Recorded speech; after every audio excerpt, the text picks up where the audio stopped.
Welcome to On the Road with Riley. I'm Riley Mulherkar. And before we get to this week's episode, I want to take a moment because this episode was filmed a couple of weeks ago, before the murder of George Floyd at the hands of police in Minneapolis, and before the protests we've seen across the country of folks demanding an end to police brutality and white supremacy in all the ways it rears its ugly head. I want to take a second to express my solidarity with the Black Lives Matter movement, and may we all find ways to use our words, our actions, our resources, and our platforms to stand up for Black lives.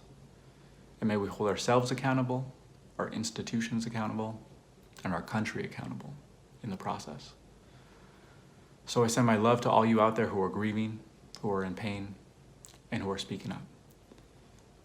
Now for this week's episode, we get to hear from Sammy Miller. I gave him a call, he's out in Los Angeles, and we had a wide-ranging conversation talking about music, talking about this moment in the pandemic, and talking about jazz. So we hope you enjoy.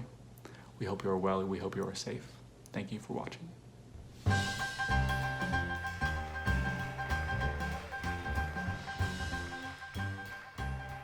Sammy Miller, Riley, how are you doing? I hear you. I see you, and I hear you, and I see you before I hear you. Is Art Blakey? That what he used to say? Yes. It's good to see you. You're in LA.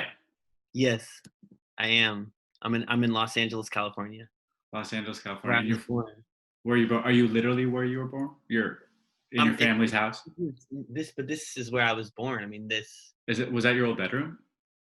I was delivered right here where You were delivered. So we're really going back to our roots. That's what you have to do during this time. Yeah. You have to come back. You're one of the young people I know who's actually really about reading jazz history. You sent me a book this quarantine that's sitting right beside me right here about blues in the Delta. I sent you a book by Eddie Condon. Yes, you did. And so, but also for the second reason, because this time, like the past 2 months, there's a lot we can get into about it, but one of the things that I've been doing that I've been grateful to get to do is reading. Yeah. So have you been reading, and what have you been reading? I've been reading. Yeah, this is the most I've read since probably I learned how to read. I'm not even joking. The last, the first thing I read in quarantine was actually the book I sent you, this Elijah Wald book. What's it? What's it called? The Escaping the Delta. Yeah. Which, that honestly, and I love to be proven wrong for a thing or to be proven of my ignorance. So that's a book that deals with our misconception of the blues musician as like wayfarer traveling town to town. It's like these were like professional musicians who could play any style. They just happened to get famous playing like that was the style that people wanted to hear them play. Lonnie Johnson, who the book talks a lot about, he's recording with Louis Armstrong one day. The next day he's making a jazz. Next day he's making a blues record. Next day he's singing in a style that Nat King Cole's gonna, emulate. Right. So, that book was the first book I read that deals with music. I've been rewatching the jazz series from PBS that Ken Burns made with Jeff Ward, who actually I just got off the phone with before I called you. And there's this beautiful story about the night that Clifford Brown died, and Dizzy Gillespie's big band was about to go on stage at the Apollo Theater. And when the curtain went up, everyone was in tears. And I was thinking about the day that we lost Roy Hargrove. And we had a big band show that night. It was in the Appel Room at Jazz Lincoln Center. And I remember people crying backstage. It was a beautiful night of music. People were playing, of course.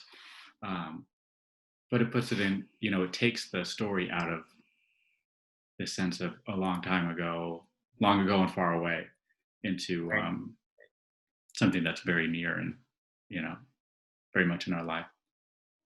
Are you missing thinking about like Wallace and these different people who have died because of COVID-19? Are you feeling more nostalgic for experiences you had during this, or how are you like feeling? I've just been trying to check in more. Like if we lose someone, I've been trying to think of who can I check in with, who's around. I love that about you. Like to just be able to go bird's eye and be like, okay, we're all in this thing together, like, and not be. It's a time to not be small spirited and like whatever would be and just like, I think you're gonna see. I mean, that's at least my internal goal is just. We've all had issues with human beings, and it's a time to be like, you know what? I just be thankful people are healthy. Right. You can wait till they're gone, and then that you can see, man, I wish I had. Or you could just be like, you know what? Actually, thank whoever it may be for just giving us a chance to be here and to. Man, I spend most of my life, in a van with the band, which I love. I love touring. I love playing for people, but it's a chance to not do that. And in that time, like, who are the other human beings who have made an impact, who have a chance to reconnect? I mean, we've been talking a ton, more than we need to talk. And also, I know you have family that are doctors. Like your sister is literally on the front lines. Oh, my little sister, yeah. It's your sister Sophie. My sister Sophie. Molly and I are actually going tomorrow to the county hospital to play. They're doing a mask drop, but wait, what does that mean? They're so I think most people know this, but it's been a great challenge to get resources to the different hospitals. Right. And my family has done everything in their power. I mean, obviously my little sister's on the front lines, and they were making it was challenging to get masks for her in her department. So my older brother and his wife, Emily, have like made it their life's work the last month to figure out how there can be fundraising and proper PPE to these healthcare providers. So so Molly and I are going to go tomorrow. They're dropping,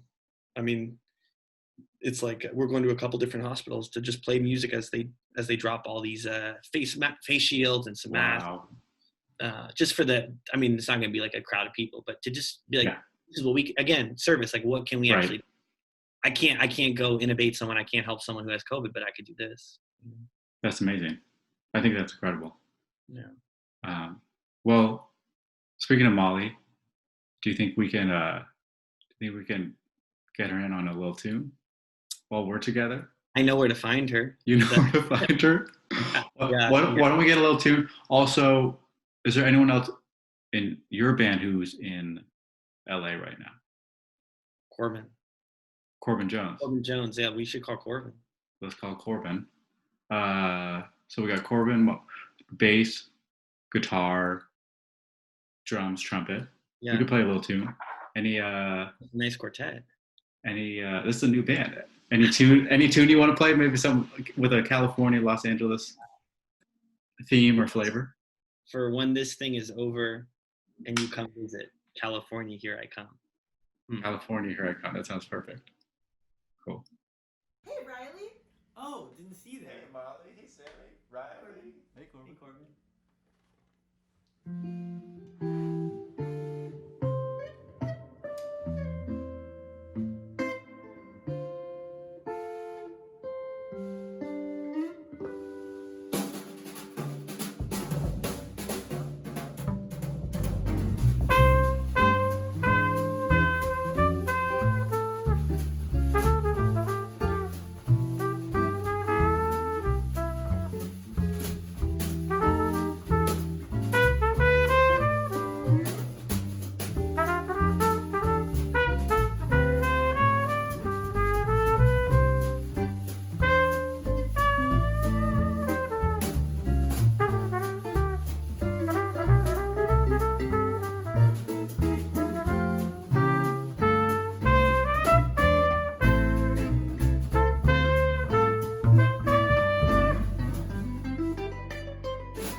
Thanks for watching, and if you'd like to support young musicians in Los Angeles today, you can give a donation to the LA Young Creatives Grant. They're giving away $500 grants to artists all over Los Angeles County who are in need during this uncertain time. Check out the link in our bio to learn more, donate today, and join us next week for On the Road with Riley.